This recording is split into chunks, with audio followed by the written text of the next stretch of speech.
This is Dr. X.H. Balthazar.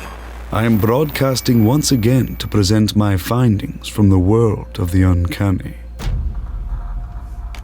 I received a letter from one Mrs. Maggie Sands, wife of the owner of the Kuhn Theater, an establishment housing most peculiar things, which only reveal themselves when the red curtain draws.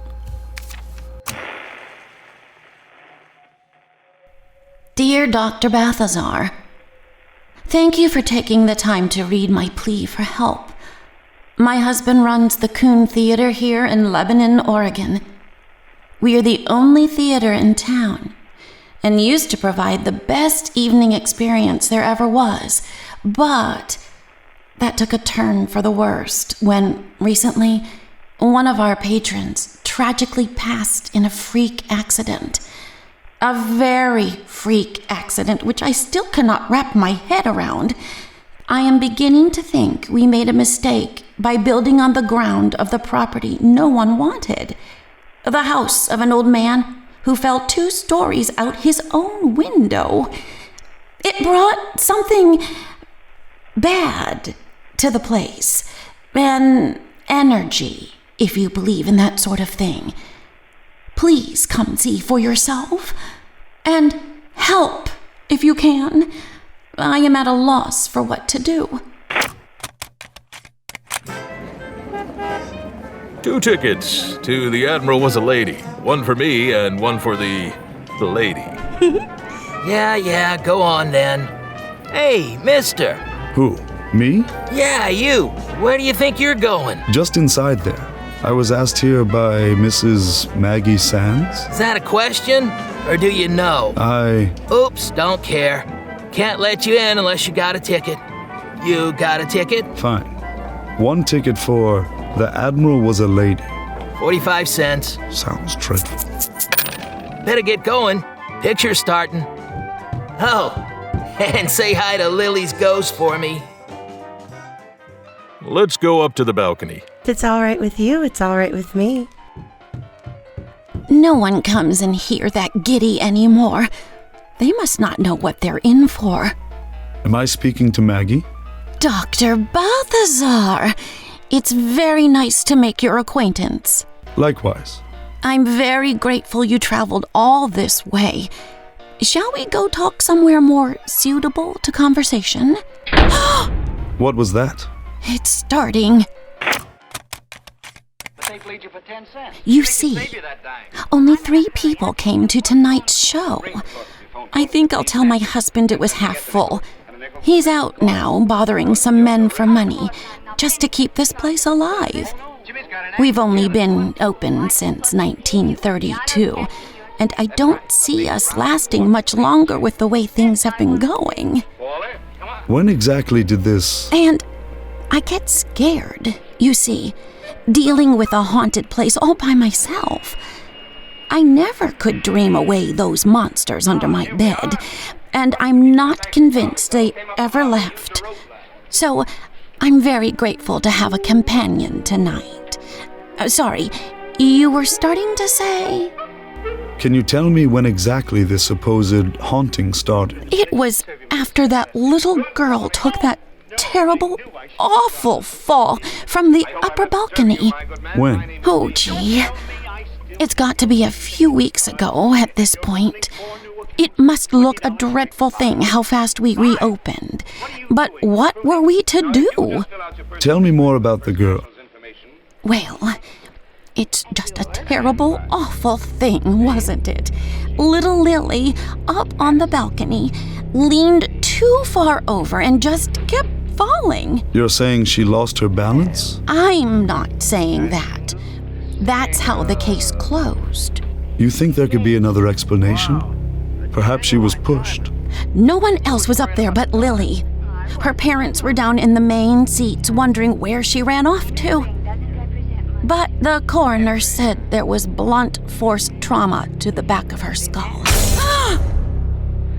That's the sort of thing that's been happening since she died. Doors slamming with no one entering or exiting, lights flickering with no one near the switch, laughs from a distance somewhere. I'm afraid.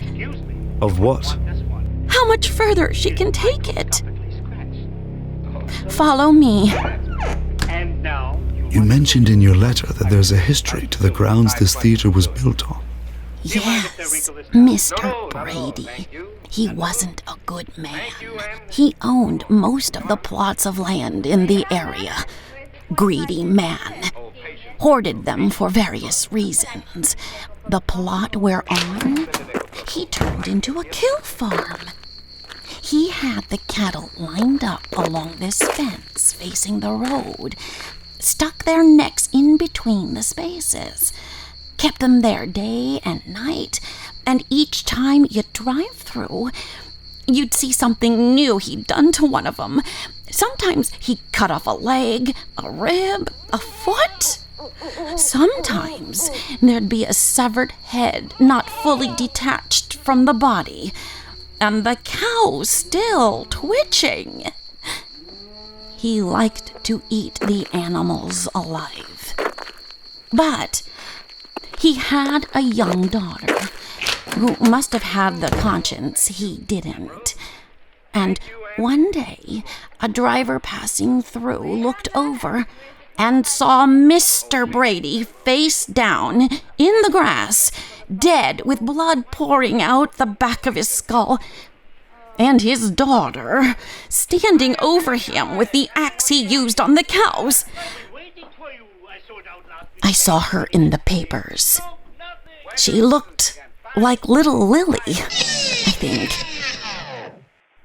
Oh dear, the film ruptured. So sorry, everybody. I'll go see about that. No!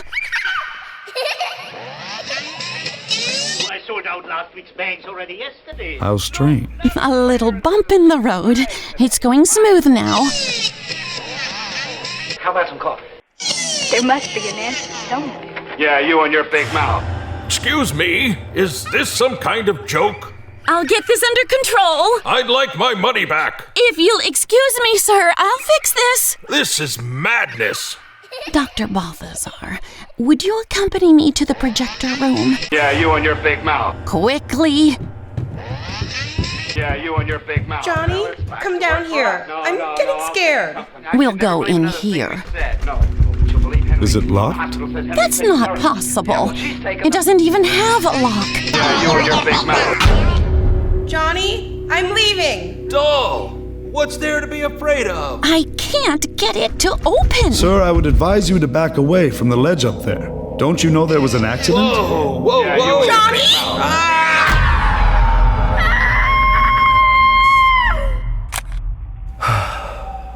The boy was dead on impact.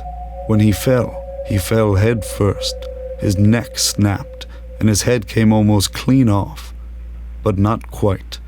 He lay there twitching for a bit before he stopped moving entirely. He hit the ground at his date's feet, who fainted and hit her head on the way down too. The door remained locked and the movie played on as the paramedics put the girl in a stretcher and the boy in a bag. It was a peculiar case. Lily had been up on the balcony all alone. She fell from out of nowhere, sustaining the blow to the back of her head with no one up there to be blamed for it. Then, the boy met the same fate that day, pushed by the air it seems. Piecing together these sinister oddities, I couldn't help but remember what Mrs. Maggie Sands initially wrote me, about the haunted house no one wanted that became the theater. Perhaps that ghost or ghosts never left. Perhaps the ghost was looking for its next victim to set itself free. In a world in which the air pushes, I don't know anything for sure. But what I do know is that when the coroner took a look at Johnny, he had suffered a blunt force trauma to the back of his skull. The case remains open. That is all I have for now. As always, thank you for tuning in, listeners.